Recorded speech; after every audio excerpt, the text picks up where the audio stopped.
Hop, birinchi shokoladni ochamiz. Bu Quality Street'da. Mana. İçini ko'rsataman. Usti молочный shokolad.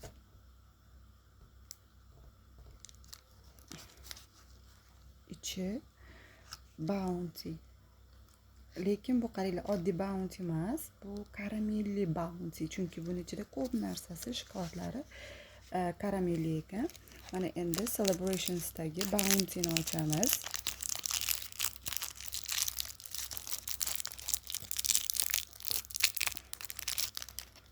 Mana o'zimizda Bounty'larga o'xshab ketadi. Ko'ryapsizlar? Lekin shokoladi ta'mi umuman boshqacha. Juda ham deya olmayman. Xuddi anaqada yozganimdek, Pepsi bilan Cola'dek farqi bor.